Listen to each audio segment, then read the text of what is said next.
Voltamos para a segunda parte de nosso programa, hoje falando sobre o tema Sistemas de Gestão, com o meu convidado, o Jarbas César de Matos. Jarbas, nós falamos muito no bloco anterior sobre normas, sobre o sistema de gestão em si, né?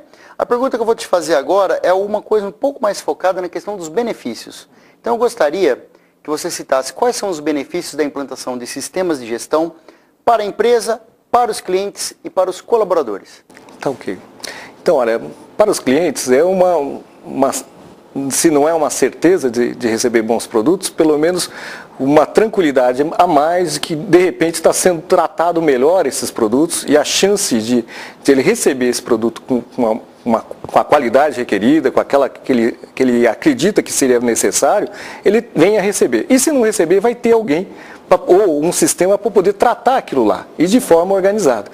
Então isso já é um benefício, quer dizer, você comprar de uma empresa certificada, as chances são maiores de você receber aquilo que você entende ou pretende que aquele produto ou serviço te dê. Certo. Em relação ao aspecto da própria empresa, né, que seria a segunda parte que você comentou, em termos da empresa, né, no fundo, ninguém gosta de trabalhar de forma errada, conturbada, bagunçada, desorganizada. E num primeiro momento, quando você fala em termos de implantação, num aspecto de uma norma, seguir uma norma, um sistema de gestão, pressupõe que as pessoas comecem a se alinhar, a definir, a se organizar, a definir uma sistemática de trabalho que, no fim, vai ajudar as pessoas a se conversar. Muito, né, dentro das empresas são tratadas como ilhas, e não necessariamente como processo. Eu fiz o meu. Eu limpei o meu. Ainda falando sobre os benefícios para os colaboradores, então, para as pessoas que estão aproveitando disso tudo. Quando você começa a falar em termos de administrar, em termos de gerir, né, ele começa a ter noção do processo inteiro dele. E ele começa a poder administrar. Eu vejo que muitas vezes uma implantação de um processo ele dá voz aos funcionários. Que é a oportunidade das pessoas conhecerem e das pessoas opinarem de como podem estar trabalhando aquilo lá. Além de uma satisfação pessoal que isso pode estar trazendo, que você pode influir, né, nesse processo, você também, como eu comentei no processo, no item anterior, você também está diminuindo a chance de conflitos. De brigas. Então você também está diminuindo. Quando você fala em administrar, você está falando em medir. Sim. Você está gerindo.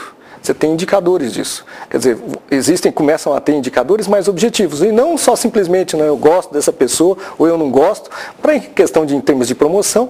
E até no futuro, já que você está gerindo todos esses processos, por que ao invés de ter aquele o sistema de indicadores e participação de resultados, que por lei você tem que dar o cala-boca lá por que você não define, baseado nesses indicadores dos próprios processos da tua empresa? De tal forma que no final você tem uma participação de resultados baseado nos indicadores que você fez. Então, de repente, vocês reduzem aí o desperdício em 10%, esse lucro aí que a empresa vai ter adicional pelo não desperdício, vai ser adicionado aí no final do ano como um prêmio, alguma coisa assim. É uma coisa interessante de se pensar. Eu acho que um dos grandes benefícios que nós temos que citar aqui é a empregabilidade. Afinal de contas, quem não quer contratar um funcionário que passou por uma empresa que tem um sistema de gestão certificado, que já sabe trabalhar dentro de normas, de procedimentos? Acho que é um aspecto muito importante também. Você falou muito bem. E um dos próprios requisitos um dos requisitos é o aspecto da capacitação, da qualificação, em termos de competência. Além de você ter que ser competente para aquilo que você está fazendo, e que aí é a empresa que define quais são as competências básicas para poder aquele funcionário ter, isso é extremamente importante, porque vai reverter não só na qualificação desse funcionário, perante o próprio processo que ele está trabalhando e assim por diante, se é no processo de compras, que ele seja um ótimo comprador, o que seria esse ótimo, vai definir o que é essas competências, um ótimo vendedor, se for em vendas, ou na parte de produção, se ele trabalha na usinagem, na soldagem, numa montagem. Então, além de ele conseguir essa qualificação, então isso para o mercado é interessante, porque ele aumenta a qualificação dele, a empregabilidade, além daquela pessoa que você comentou muito bem, de participar desse processo. Quer dizer, o participar desse processo é sensacional, porque você começa a deter essa informação, você começa a conhecer toda a informação, desde a hora de vender até a hora de entregar. E quem tem essa informação? Quem tem informação tem poder. Ô Jarbas, comente pra gente então, vamos ser um pouco mais específico, vamos falar da norma ISO 9001. Comente um pouquinho sobre ela. Tá. Olha, a ISO 9001, ela já vem já de algum tempo, sempre ela teve a primeira norma foi em 94 você teve a versão depois de 2000, ela foi revisada, onde que entrou um aspecto de processo. Na 2008, atualmente, ela fez pequenos ajustes apenas, né? Existe um comitê brasileiro aqui no... Foi uma questão de terminologia, né? Deixou um requisito mais explicado, um item mais claro. Que antes, de repente... uma dúbia interpretação. Porque quando, da 94 para 2000, a alteração foi significativa. Ela ficou mais próxima da empresa, né? E não só segmentada como requisitos e assim por diante, senão ela respeitou mais a empresa. E aí a 2008 ela foi ajustando pequenos ajustes, né? E que nesses ajustes ela, como a gente está comentando, ela começa a focar alguns aspectos básicos de processos, alguns aspectos de padronização e que foram pequenos ajustes. E vale lembrar aqui, eu acho que a gente tem que deixar bastante claro isso, que a ISO 9000, ela é feita, ela é montada de forma a atender uma oficina mecânica, uma padaria, até uma empresa que fabrica aviões, né? Quer dizer, ela é totalmente montada de uma forma a se adaptar àquele tipo de empresa, aquele tipo de produto, aquele tipo de serviço. Que também é uma dúvida comum que as pessoas têm por aí, né? Exatamente. Muitos falam que não, olha, isso aqui só dá certo em empresa grande, né?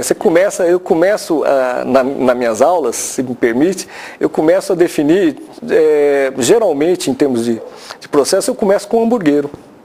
Então o hamburguero tem todas as etapas, ele compra, ele vende, ele produz, ele monta. Tem uma linha de montagem. Pois é, ele poderia chegar até, ele compra materiais, ele armazena, o estoca o material, ele só não tem assistência técnica no aspecto do pós-venda, que ele não dá um sal de fruta para você no final. Mal, exatamente. Mas praticamente todos os processos ele tem.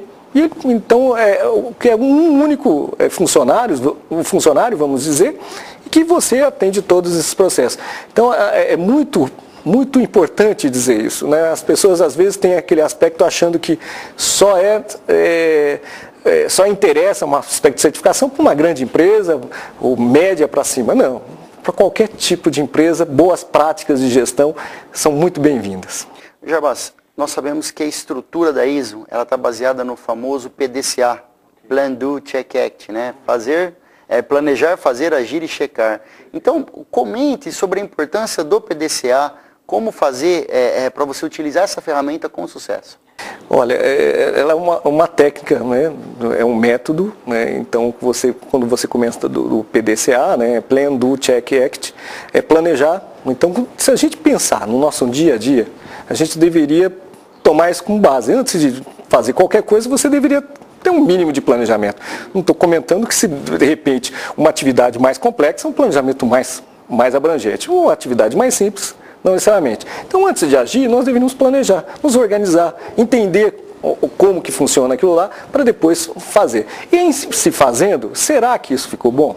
Será que está legal? É o tal do se medir. Se você pensar em termos de processo, tem as entradas, o processo, executa, sai e vamos medir. Tá legal? Tá bom? Ficou do jeito que você queria? Então, isso mentalmente a gente acaba fazendo. E se não ficou bom, nós vamos ter que agir, vamos ter que corrigir. É o tal de atuar.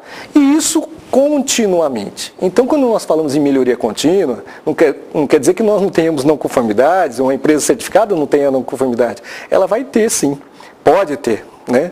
E eu entendo o que se espera que seja tratada, seja melhorada. E que a empresa continuamente melhore.